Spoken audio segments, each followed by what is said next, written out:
I don't think I will see you by the end of 2027 if your idol gets impeached. Did you know that?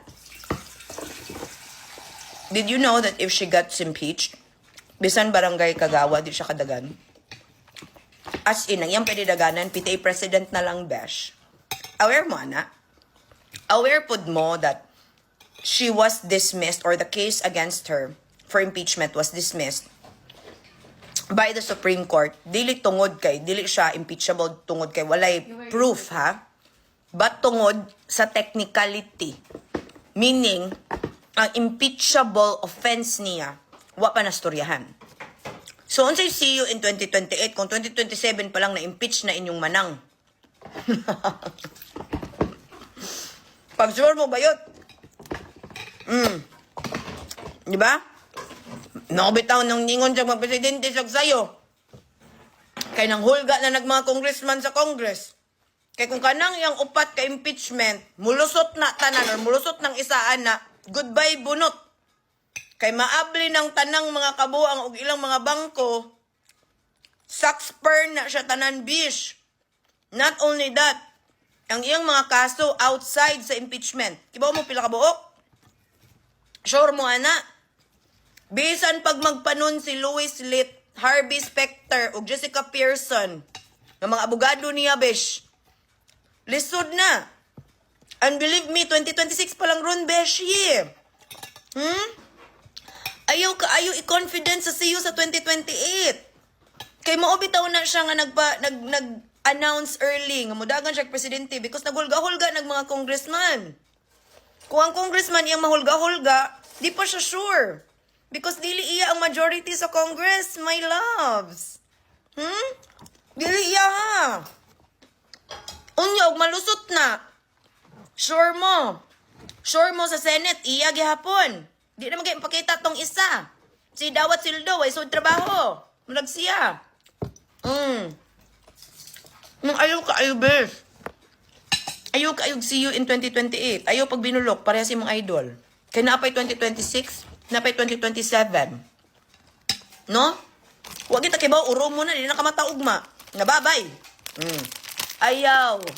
Kalmahi lang. No? Kalmahi. Ako pa ninyo, educate yourselves anang impeachment. Educate yourself sa iyang gibuhat that is impeachable. Okay? Dili na siya pandaot, ha? This is facts. What she did is impeachable. So, if I were you, go to a lawyer friend, kay, bisan pag, na mga bulok ng lawyer, batas is batas, biagid besh.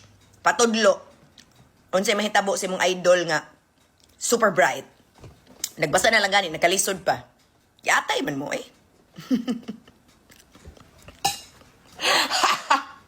Yawa. Nagbasa na lang gani siya, naglibog po siya sa yung gibasa. Yung muna gusto niyo mga presidente. Why? And aside po po ha, so, ayog see you 2028. Unya ang ICC maapil siya, besh. Bagay to kay mahitabo. Kalmahi. Kay her desperation is so obvious. Super obvious.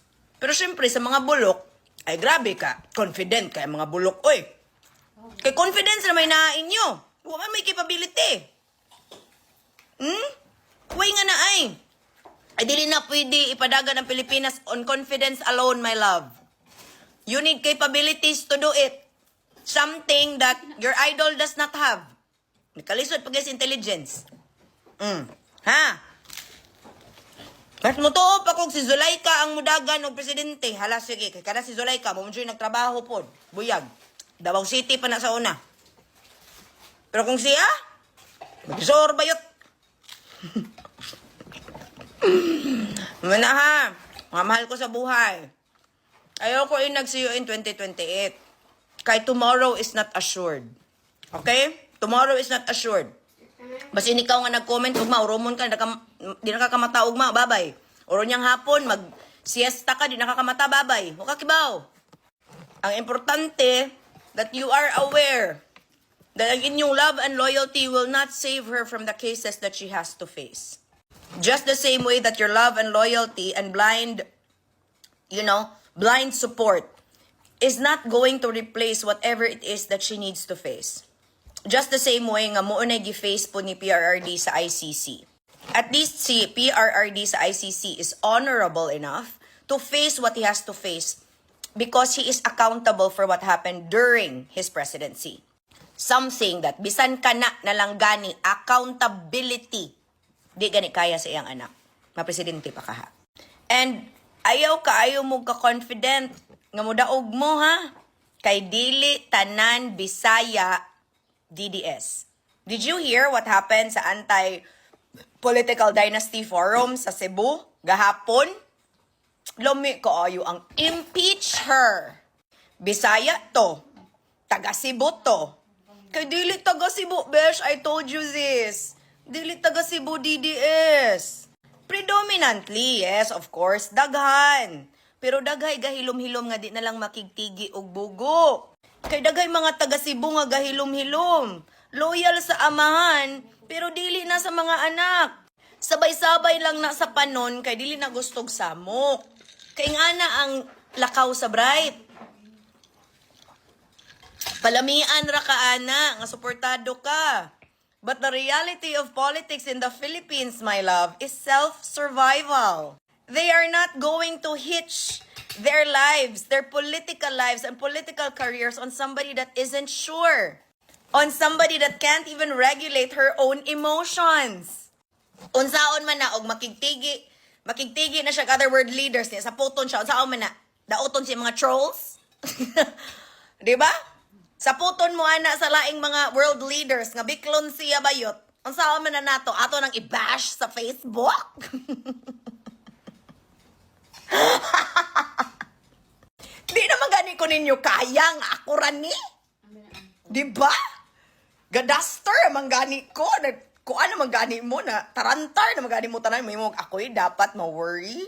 Girl, I'm not the one facing impeachment. Ako, I can enter government anytime I want. But your idol, once she is impeached, bayot! PTA president ang hayas trajod nga kaya daganan ses. Magkuan pagid siya ana.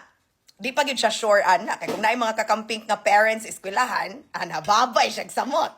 Ana na guys. Dili pwede confidence lagi. Dapat maminaw. You should have competence, capabilities, intelligence. Kaya kung confidence ra imo bayot, pageant ra imong madaog ana, dili election. Kana gyud hinoon, pageant. Pero dili man ni pageantry ang politics, even if it seems that way. Kailangan kag competence. Di ba? Kaya kung ana na lang di ay kamubua, ang standard nato sa pagdagag presidente, ako na lang mo dagan bayot. Kaya og public service work lang, di sa siya kapilis ako 16 years. Kana, di pa na ako trabaho. Pero tuyok na ako Pilipinas nagtabang. Siya, gipang angkon nga achievements, ginuo ko. Naikog po ka, eh. Ang giangkon niya nga achievements are all programs of the office that gibuhat ng salaing nga mga vice presidents. Maikog po mo ni Lenny. Oy, mula gina ako pasabot. Di man taga na ang Lenny, no? Pero, ayaw po ang kuna ang gibuhat po niya during her time. Oy, unya ka nang inyong gibuhat nga basihan ang kapasidad.